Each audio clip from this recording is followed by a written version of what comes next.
Hi అండి అందరికీ.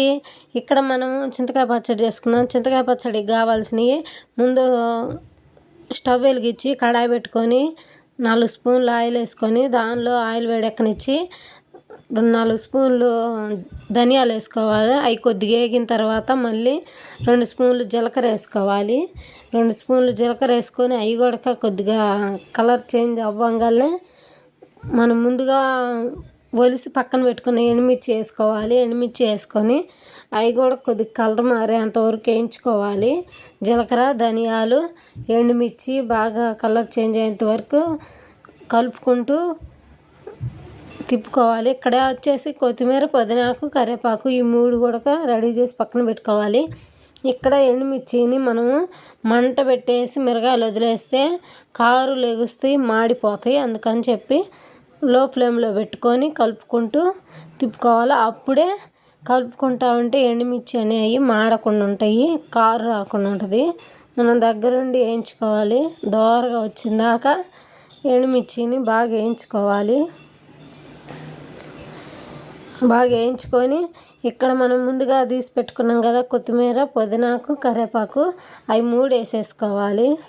పచ్చడి మాత్రం ఇలా చేసుకున్నారంటే సూపర్ ఉంటుంది, సూపర్ టేస్ట్ ఉంటుంది. అంతేకాదు దీనిలోకి ఎక్కువ టమాటాలు కూడా పట్టవు. నేను 3 టమాటాలు వేసా.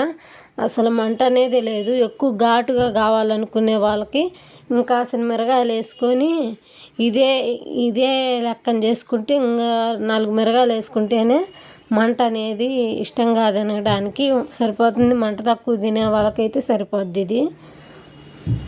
మంట ఎక్కువ తినే వాళ్ళు అయితే మాత్రం ఇంకా మిరగాయలు వేసుకొని చేసుకోవాలి. మిరగాయలు బాగా వేగినాయి కదా, ఒక చిన్నులపాయ కూడా బాగా ఒలుసుకొని ఆ మిరగాయలు వేసి చిన్నులపాయను కూడా కొంచెం వేయించుకోవాలి. వేగినాయి కదా ఇవన్నీ తీసి మిక్సీ గిన్నెకి వేసుకోవాలి. మిక్సీ గిన్నెకి వేసేసుకొని దానిలోనే చింతపండు కూడా ఒక నిమ్మకాయ సైజు అంత చింతపండు కూడా వేసుకోవాలి. నేను 3 టమాటాలు వేసా ఈ పచ్చడిలో. పచ్చడి మాత్రం సూపర్ ఉంది. వేడి వేడి అన్నంలో పచ్చడి వేసుకొని నెయ్యి వేసుకొని తింటుంటే కమ్మగా ఉంటుంది. రోటి పచ్చడి నా దగ్గర మా ఇంట్లో నాకు రోలు లేదు, అందుకని చెప్పి నేను మిక్సీకి వేస్తున్నా. అన్నీ వేయించుకున్నాం కదా మిరియాలు జీలకర్ర ధనియాలు అవన్నీ మెత్తగా మిక్సీ పట్టుకోవాలి ముందు. ఈలోపు టమాటాలు మగ్గిపోయినాయి కదా, టమాటాలు కూడా వేసి మిక్సీ పట్టుకుంటే ఇలా వచ్చింది. ఇలా వచ్చిన తర్వాత మళ్ళీ కడాయిలో 2 స్పూన్లు ఆయిల్ వేసుకొని అది వేడెక్కనిచ్చి దానిలో కొంచెం జీలకర్ర వేసుకొని కరివేపాకు ఇంగువ అన్నీ వేసి వేయించుకొని కరివేపాకు వేసుకుంటే అసలుకి సువాసన సూపర్ వస్తుంది, సూపర్గా ఉంటుంది వాసన కూడా. ఇంగువ ఖచ్చితంగా వేసుకోవాలి దేనిలోకైనా, అప్పుడే బాగుంటుంది. ఇప్పుడు పచ్చడి వేసి కలుపుకున్నాం కదా, మనం మిక్సీకి వేసినాం కాబట్టి ఉల్లిగడ్డ ముందే వేసి దంచుకొని కుదరదు కాబట్టి నేను ఇలా లాస్ట్లో కోసి సన్నగా తరుక్కొని పచ్చట్లో కలుపుకున్నా. అసలు ముద్దకి ఉల్లిపాయ తగులుతూ సూపర్ టేస్ట్ ఉంది, సూపర్గా ఉంది పచ్చడి మాత్రం.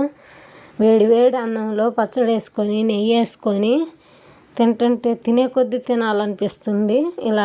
ఇలా ఒకసారి ట్రై చేయండి, సూపర్ ఉంటుంది పచ్చడి మాత్రం. ఒక్కసారి తిన్న వాళ్ళు మళ్ళీ మళ్ళీ కావాలనుకుంటారు, అంత బాగుంది పచ్చడి అయితే మాత్రం. సూపర్ ఉంటుంది పచ్చడి, సూపర్ టేస్ట్గా ఉంది. అయితే మా కార్తీక్ కానీ మా వైష్ణవి అయితే అసలు పచ్చడి అంటే మంట అనేది. మా వైష్ణవి కూడా ఎంతో ఇష్టంగా తిన్నది. ప్లీజ్ సబ్స్క్రైబ్ చేసుకొని లైక్ కొట్టండి.